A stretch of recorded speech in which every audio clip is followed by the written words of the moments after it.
I think it'll be helpful for people if we talk about a pre-purchase or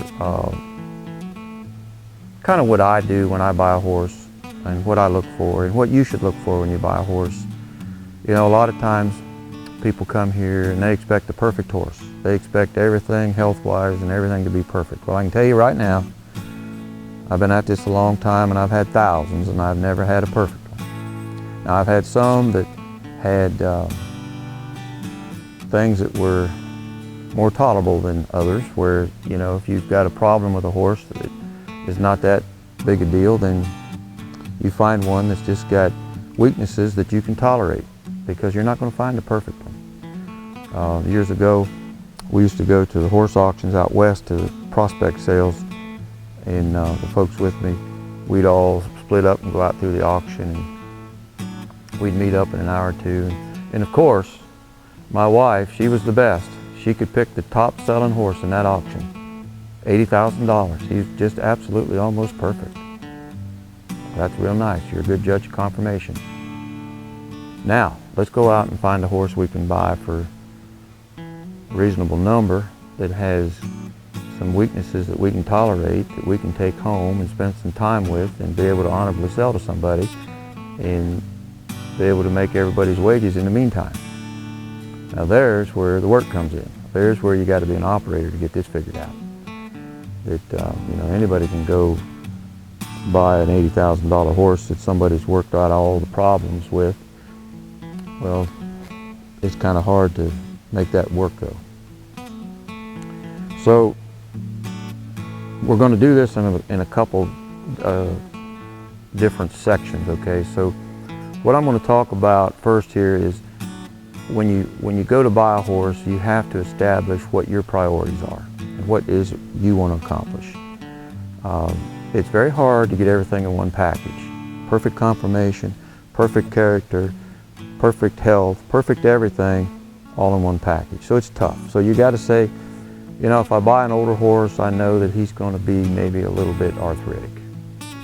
He's 12, 14 years old. So I would expect him to be a little arthritic and have symptoms of potential future problems like that. If you buy a young horse, you would expect him to be very, very athletic and sound and suitable health-wise, but maybe his character hasn't quite developed like it should. A lot of times, this happens all the time to me. People call me and they've got a horse that they bought somewhere they just can't get along with. I take him out in the trails and he's just spooky and he's not safe and I'm afraid and I got hurt and blah, blah, blah. Well, what's happened is they've bought a horse that's probably a reject from somebody's barn that didn't make it in the show ring, or one that couldn't get along with where the folks he was. And they bought a half-done horse that's just not suitable for their need. So I can tell you what my experience has been. If you want to use a horse that you can go out and use and get along with every day like Boots here, you got to get a horse that doesn't have a lot of show horse breeding in him. You know, show horses, you know, people have kind of screwed up the breeds. You know, they breed for things that aren't really practical, and they are only practical in the show ring. Well, if you're out just to win blue ribbons and find recognition with the horses, then okay, that's your business, you can do that. But we have no call for that. We're here to use our horses, and we're here to develop a relationship with this horse and allow him to use his mind, okay? So if I'm just conditioning him to do some certain figure out in the middle of the arena and really don't care if he does anything else right, after a few generations of that, I've raised a bunch of horses that aren't any good to anybody. And you can go out there and look at some of the breeds that have been totally ruined by people that have just focused on the wrong things. And now what's happened is thousands of years of proper genetic engineering have been lost in a lot of these breeds. So like you take a good old horse like Boots here, he's ranch horse. All the horses in his background worked for a living. And if they didn't work reliably, and if they were lazy, or if they were not sure-footed, or they had bad feed, or if they weren't able to get a day's work done, they didn't reproduce those horses. They didn't want them, okay? So you take multiple generations of that, well, the next thing you know, old Boots, he's just a reflection of his ancestors. He's a good horse, and he thinks about what he's doing, and he's relaxed and quiet. He doesn't have more energy than he does brains. You know, some of these horses, like the thoroughbreds, they've got more energy than they do brains, a lot of them. Well, that's when all these ladies call me, and they've got all these injuries they're telling me about where they've gotten themselves in trouble. So I can just tell you that if you buy a show horse and you want to take him out here and use him, it's kind of like, I like to say, taking a house dog hunting. It's just not going to work. Now, there are rare occasions that it does, but less likely for it to. So go out there and find your horse. He's got good feet, he's got good body texture, and he's solid, and he's sturdy, and he's sure-footed, and he's thinking. Now you look at Boots' eyes there. See how quiet his eyes are, and see his ears, how soft his ears are, and he's moving his ears back and forth because he's listening to me talk.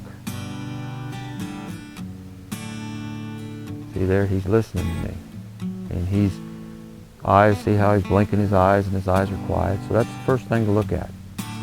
And then, when you walk up to a horse, walk up to him and feel his nose. And if that's real stiff and hard, that tells you that his mind's stiff and hard too. But if I walk up to Boots like this, I feel his nose.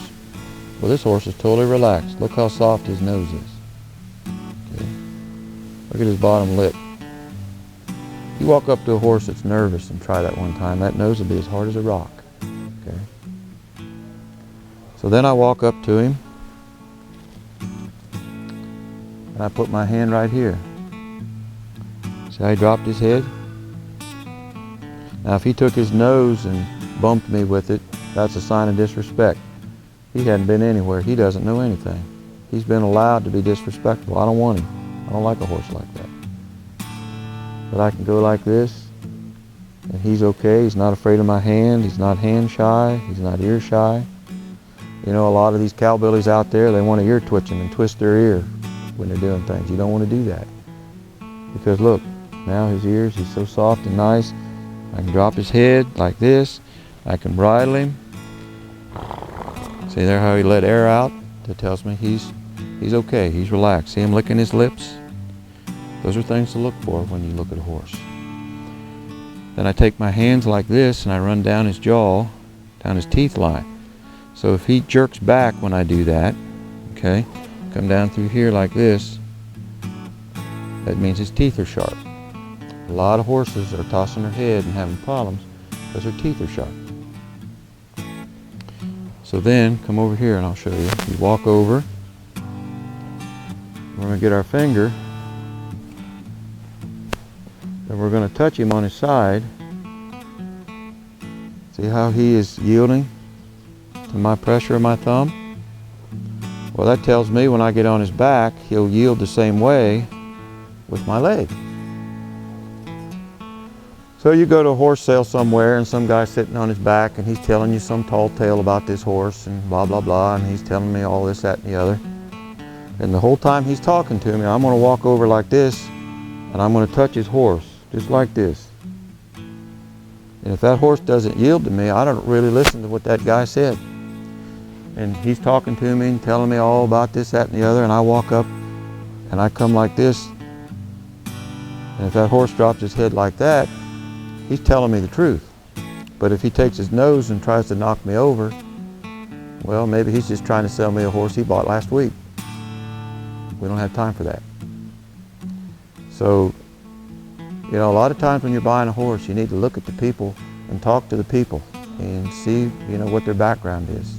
You got to evaluate this stuff first, and then in our next video we'll talk about how to look for health problems. But these are the things here you got to get worked out first. He might be the healthiest horse in the whole state, but if he doesn't have these types of characteristics, if you're wanting to buy a finished horse or a horse that you can ride and do something with, you got to have this stuff worked out first.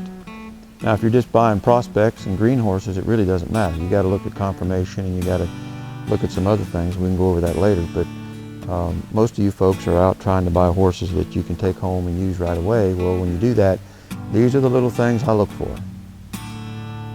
So just apply that, and we'll go out here now, and I'll show you some other things we can look for as far as if a horse is sound or not.